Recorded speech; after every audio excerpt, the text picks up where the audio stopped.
Shalom, selamat siang semuanya. Hari ini kita bertemu lagi dengan acara kegiatan kita, yaitu membahas tentang ayat Alkitab. Kita ambil dari Matius 2 ayat 1 sampai 12. Dengan yang kemarin kita membahas Matius 1 ayat 1 sampai 25. Sekarang kita bahas tentang Matius 2 ayat 1 sampai 12. Oke, saya baca. Sudah Yesus dilahirkan di Betlehem di tanah Yudea pada zaman Raja Herodes. Datanglah orang Majus dari timur ke Yerusalem dan bertanya-tanya, di manakah dia, Raja orang Yahudi yang baru dilahirkan itu?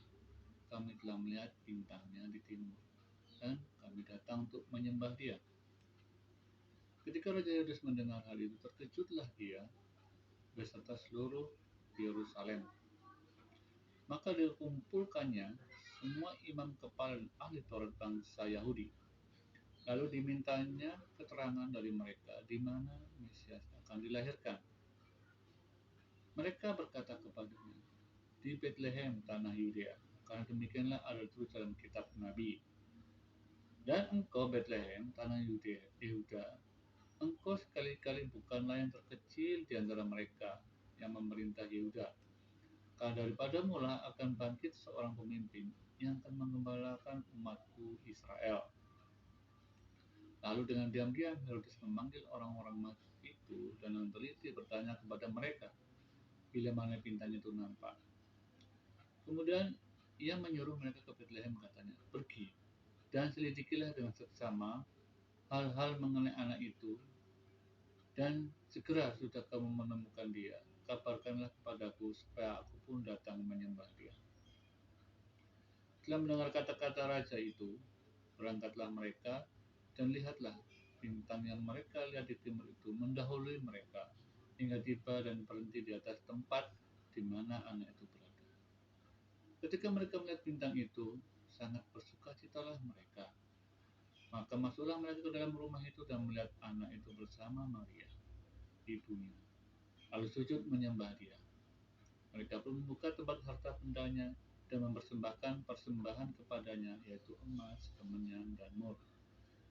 Dan karena diperingatkan dalam mimpi supaya jangan kembali kepada Herodes, maka pulanglah mereka ke negerinya melalui jalan lain. Amin.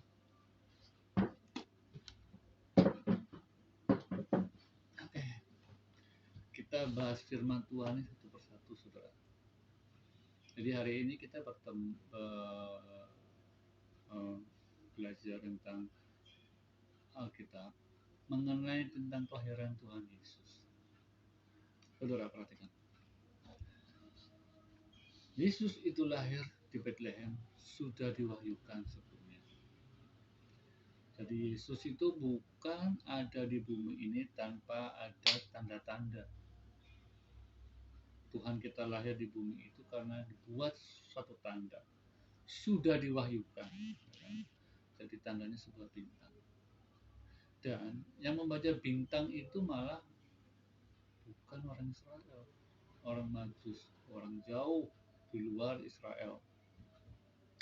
Tapi Tuhan pakai mereka untuk mengikuti itu bintang. Ternyata dari informasi Alkitab yang saya tahu seperti ini, jadi cerita tentang Alkitab itu tidak hanya diselidiki oleh bangsa Israel saja, tapi bangsa-bangsa lain juga menyelidiki Alkitab. Dan mereka menunggu Mesias, sama seperti kita. Ya, seperti saudara kita baca tadi, bagaimana Yesus itu lahir di Betlehem, diberi tanda sebuah bintang. Dari zaman dulu hingga sekarang, ya, tidak ada seorang manusia pun yang bisa lahir dengan tanda dari langit. Seseorang yang lahir dengan tanda dari langit itu hanyalah orang-orang yang milik Allah, yang Allah inginkan, yang Allah pilih, dan Allah punya tujuan atas orang itu untuk lahir di bumi ini. Memang ada beberapa kisah orang-orang yang lahir dengan tanda yang aneh, ya kan? Tapi yang bintang ini ada Yesus saja. Tidak ada nabi, tidak seorang manusia pun bisa lahir dengan bintang. Saudara tahu bintang itu seperti apa? Bintang itu sebenarnya matahari. Saudara tahu matahari itu gede banget. Tapi bintang itu menunjukkan posisi Tuhan untuk lahir. Bintang ya, bukan meteor. Bintang itu bukan meteor atau benda apa. Dan dia hanya bintang. Bintang dari Tuhan tentang ngomong tentang matahari. Matahari itu kecil, dari jauh dilihat itu bintang. Dan bintang itu posisinya mengikuti Yesus. Bayangkan, bintang itu gede.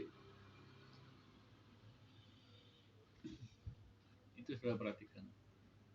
Sampai sekarang itu masih belum bisa satupun orang bisa menjelaskan fenomena itu. Tapi Allah bisa buat seperti itu. Karena dia Allah.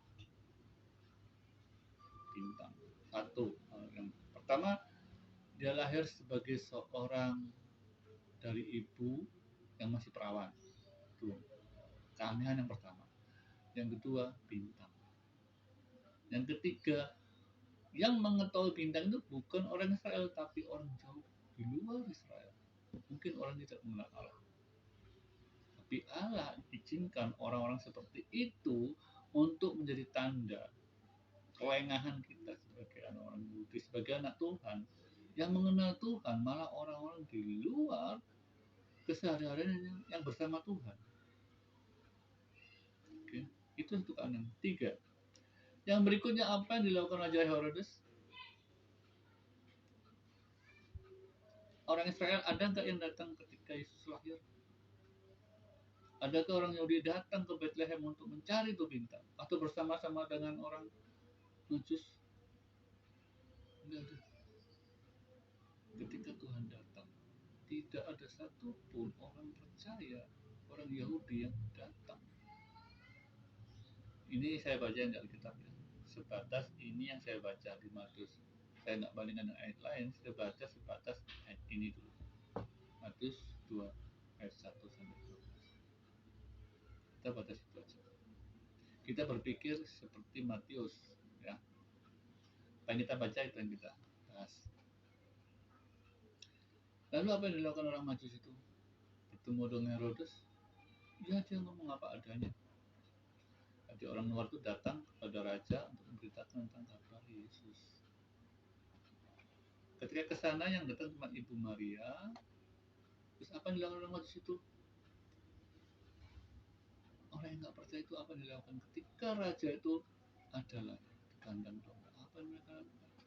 Menyembah, bahkan memberi persembahan.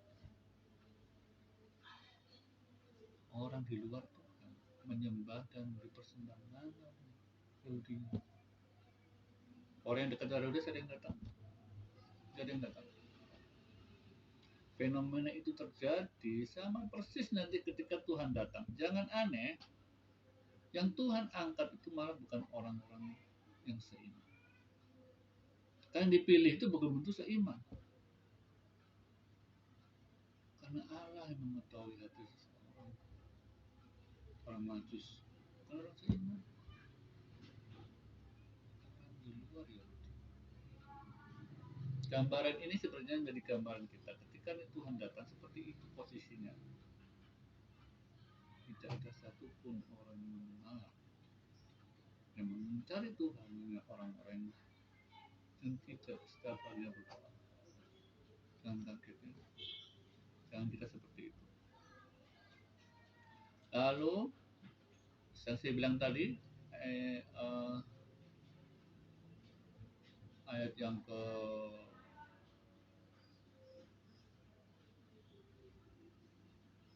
8, kemudian menyuruhlah mereka ke Bethlehem, pergi dan selidikilah dengan seksama hal-hal mengenai anak itu. Jika sudah kamu menemukan dia, kabarkanlah kepadaku supaya aku datang menyembah dia. Itu kata Bapak Herodes. Tapi apa akhirnya orang-orang itu maju itu? Yang terakhir, dan karena diperingatkan dalam mimpi supaya jangan kembali kepada Herodes, maka pulanglah mereka ke negerinya melalui jalan lain. Jadi orang Majus itu mendengar suara malaikat. dalam mimpi supaya tidak melalui jalan ke tempat Herodes, pulang melalui jalan lain. Dan mereka percaya akan hal itu. Jadi Tuhan itu kalau memilih orang itu dipakai untuk kemuliaannya. Dia nggak bingung jabatanmu apa, statusmu apa. Dia nggak bingung. Dia mau pilih aja yang mau dia. Jadi jangan harap saudara, ketika saudara merasa dekat dengan Tuhan, kemudian saudara nggak dipilih oleh Tuhan, jangan aneh. Itulah cara Tuhan. Makanya kita nggak bisa mengkotak-kotak Tuhan menurut kita. Oh, kalau aku sudah berbakti hari Minggu. Oh, kalau aku sudah melakukan pelayanan ini. Oh, kalau aku sudah berpuluhan segala macam. Kita akan dipakai. Kita nggak ngerti. Ini contoh ya. Ini real ya. Yang di Alkitab ditulis, saya nggak menambah-nambahkan, nggak ngurang-ngurang. Ini bukti. Sebegitu banyaknya orang Yahudi, tak satu pun yang dipilih untuk melihat Yesus lahir. Ada yang lain, domba-domba, keamanan domba, cuma kita bahas yang tertulis ini. Nanti kita bahas yang ayat-ayat Matius dan Lukas. Kita yang Matius dulu.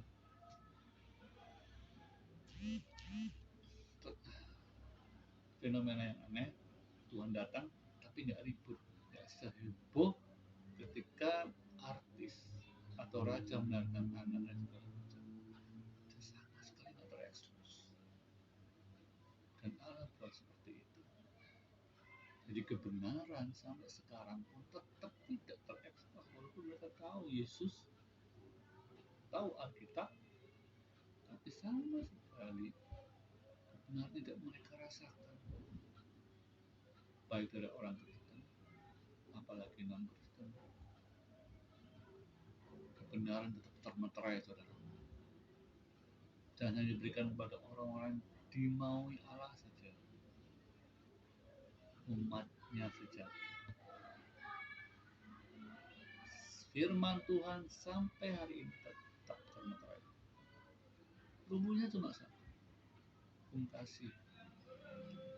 Ketika kita melakukan hukum kasih itu yang menurut orang-orang itu nggak masuk akal, tapi kita melakukannya, kita adalah orang-orang pilihan Allah. Hukum kasih ini banyak bertentangan dengan banyak pemikiran orang, entah orang Kristen entah bukan. Hukum kasih ini tetap menjadi satu hentakan atau tabrakan yang terjadi setiap hari. Ketika hukum kasih diterapkan dalam bekerja maupun dalam bisnis, apapun juga terdapat kontradiksi, benturan-benturan iman yang kita harus berlogika sehingga kasih itu menjadi hambar. Karena logika kasih yang menurut kita itu yang terbaik, padahal nggak seperti itu. Tapi nanti kita akan bahas berikutnya. Oke, dari satu ayat Matius, satu perikop satu perikop, nanti mulai dari Matius 2 ayat 1 sampai 12 kita melihat bagaimana cara Allah memilih orang-orang yang layak untuk datang kepada Tuhan. Ya, saudara, yang layak. Sampai di sini firman Tuhan. Bila firman Tuhan yang kita baca, kita renungkan, kita minta hikmat Tuhan supaya Tuhan bisa memberi penjelasan tentang keselamatan. Bagi manusia tidak mungkin, tapi bagi Allah adalah mungkin. Haleluya. Amin.